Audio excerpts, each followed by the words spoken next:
Hey everyone, Gary Francis Roche here, and welcome to the Tag Your Dead Funstream, where cursed pixels, chaotic gameplay, and all the fan love crash together in one glorious mess.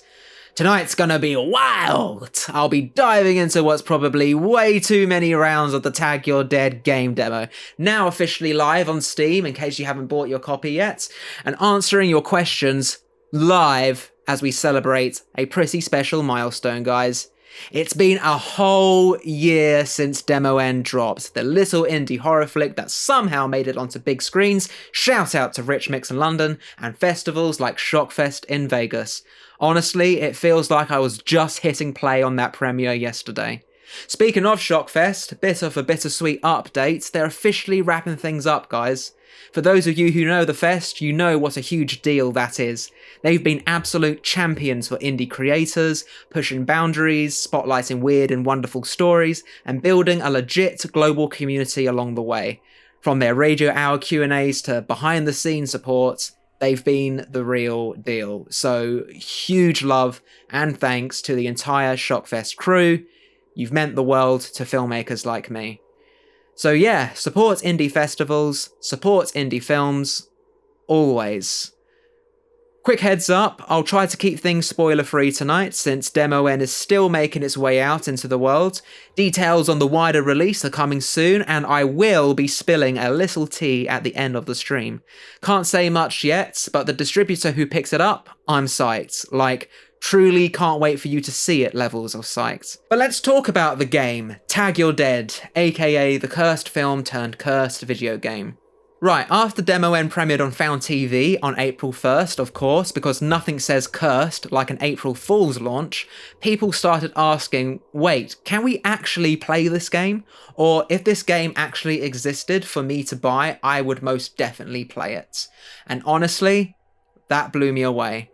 Found TV reached out not long after and asked if I wanted to help make that dream a reality, and boom! Game demo time. I teamed up with Alex Sellen, my producer, and Richard Charlton, my co-writer, to build out a vision. Part epilogue, part lore expansion, all chaos. And so we ended up with creating this short, fast, totally rage-inducing minigame full of my original animations, designs, and especially that gnarly level 2 chase sequence.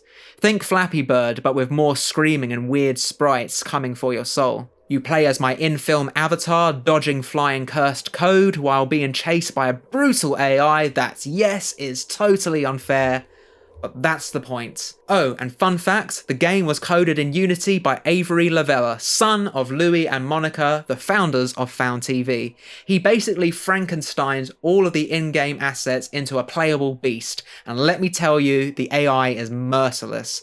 Every time you think you've got a pattern down, it changes. You die, you yell, you restart, rinse and repeat. So without further ado, let's boot it up and see if I can beat my high score from last time, no promises, and dive into your questions. Found TV fanbase, I see you.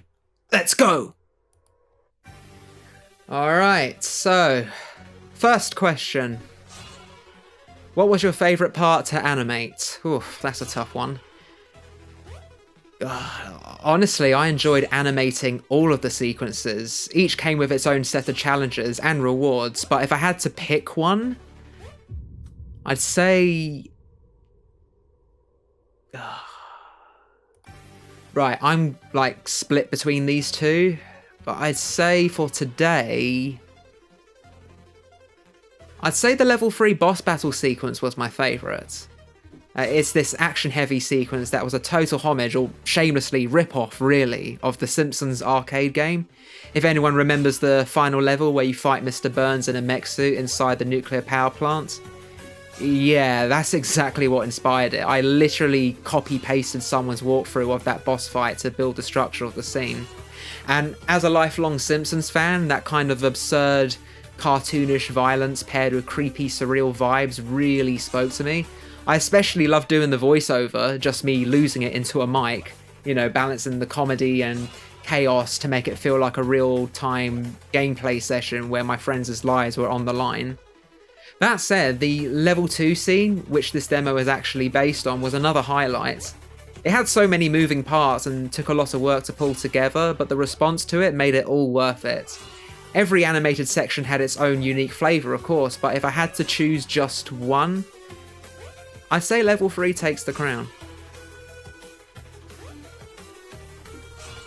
Alright, let's get to the next question, shall we? And the next question is, were there any challenges while editing? And my short answer to that is hell yes. There were many challenges. Seriously, editing this film was way more ambitious than I initially anticipated. I could honestly dedicate a whole video just breaking down the process, but to keep it shortish, I would say one of the most challenging scenes to edit was definitely the opening video chat sequence. We shot the entire film using iPhones, but for those conversational sequences, each actor had their own designated iPhone that was mounted on their laptops, and then we recorded the audio through these podcast mics while they were connected over Google Meets, which was the choice of video chat software that we used that allowed the actors to see each other and for them to perform live. And all the dialogue was completely improvised, by the way, which was a leaf that we took out from the book of the Blair Witch Project and Host and how they approached realism. We had a script treatment, which I had developed with my co-writer Richard Charlton, which had a series of beats, which I then sat down and reviewed with my DP and first AD, Jay Notley. Because, remember, not only was I the director on this film, I was also the star on this film. So I gave Jay full responsibility to be my extra set of eyes during that scene while I act with the other performers, and just to see how the shots were looking, and for him to drop the key prompts that we had discussed before shooting the scene into the Gmeet chats to help guide the actors, keep them on track and make sure the important story elements were covered. All in no more than 2 takes, by the way, and each take ran for about an hour. So when it came to editing, I had to layer footage from each actor's iPhone, scale and position them side by side on top of a fake Gmeet interface that I had designed, find the best takes, cut out all the excess, and still maintain a sense of realism. And the goal out of this scene, of course, and obviously for the entirety of the film, was to make it feel like what you are watching was done in one seamless, uninterrupted take. And judging by the feedback and the response that we got, I think we pulled it off. The Premiere Pro timeline for that scene looked like a house of cards.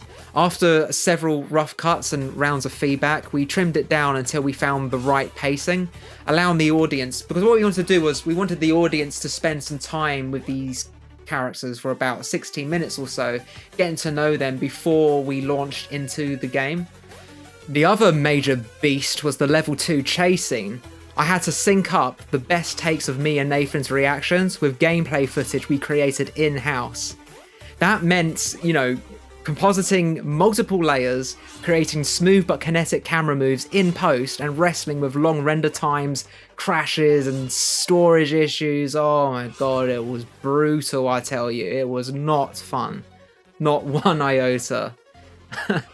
But, in the end, it became one of the standout sequences of the film, which I'm actually quite proud of what we were able to achieve, especially with such limited resources.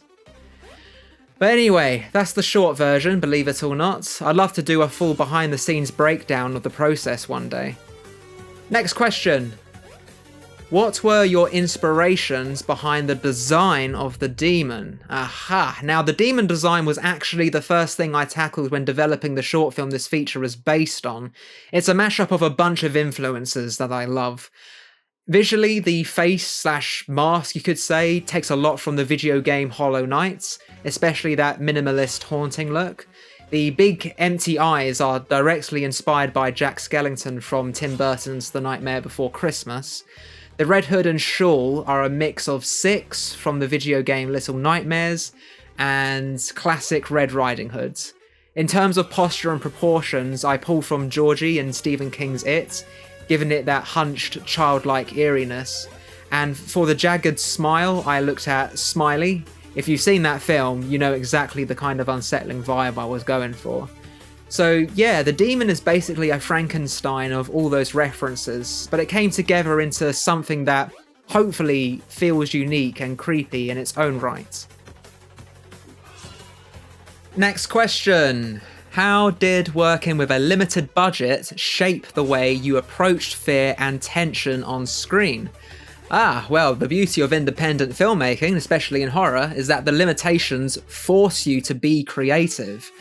When you don't have the luxury of throwing money at every problem, you develop, resourcefulness and common sense. You really start asking yourself, how can I make this work with what I have? That mindset just really shapes everything, from how you use your cast and crew, to where you place the camera, to how you cut a scene together to build emotion or tension. And I find that challenge really exciting. It really pushes my filmmaking instincts. You can look at classics like Halloween, Jaws, The Texas Chainsaw Massacre, Psycho, or most recently, Host. They all use suggestion and restraint, not because of budget, but because they understood the power of the audience's imagination. Because sometimes what you don't show is far scarier than what you do show.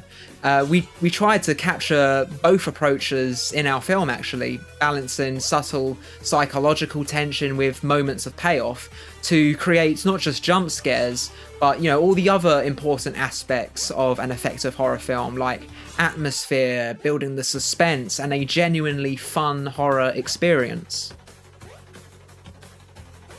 Okay, 2 more questions, and then I think we'll bring this event to its conclusion. Okay, next question is, what do you hope the audience feels or thinks about after the credits roll? Well, more than anything, I hope people come away feeling entertained, that they've just watched a film made with passion and intent, especially within the found footage horror space. Actually, looking back at the response from the film's exclusive release on Found TV, and seeing the reactions from the online community, the small but growing fan base, the shout out from Dread Central, and the attention from a distributor, it's been incredibly validating. And that just tells me that I did my job, that I made something that connected with people, which makes every sleepless night, every bit of stress and self-promotion, all of it feels worth it when I see that our film resonated with you guys. And I'm incredibly proud to call it my first feature debut, and a great calling card for what's to come next. And our final question for the day is, if you could change one scene now that the film is finished, what would it be and why? That's a tough one. And actually, this is something my co-writer and producer, Richard Charlton and Alex Sellen, and I have talked about after the shoots. And if I could change anything, I'd probably push my actors to go a little bigger in certain dialogue-heavy scenes, particularly the opening. The performances were praised for being authentic and grounded, and they still do work really well. But when I was editing, I noticed that some of those subtle, natural moments felt a bit low energy on screen. So next time, I'd probably tell my actors to give me 200% to achieve 100%, meaning push us a bit further in performance, because what feels big on set often comes across just right on camera. That's what I've learned to discover when I was editing the film. So that's something that I've learned and will definitely carry forward into my next project. Alright, that's it for the fan questions. And would you believe it? I just beat my top score by over, 40 points? That's not a bad way to wrap things up. But before I sign off, there's one last thing I promised I'd share with you all. The big announcement. The news you've all been waiting for. And that is, I am thrilled to finally reveal that Demo N has officially been picked up by... That's right. The same distributor behind the Taken of Deborah Logan and the Hell House LLC franchise will be handling the release of Demo N, with a wide rollout expected in early 2026. You can expect an official release date to be announced by them within the next month or so. I'll be posting more about this later today, but for now, thank you. Thank you for watching, for all your amazing questions, and for the support and love you have shown Demo N over the past year as we celebrate its 1-year anniversary. And in advance, have a happy Halloween. Peace.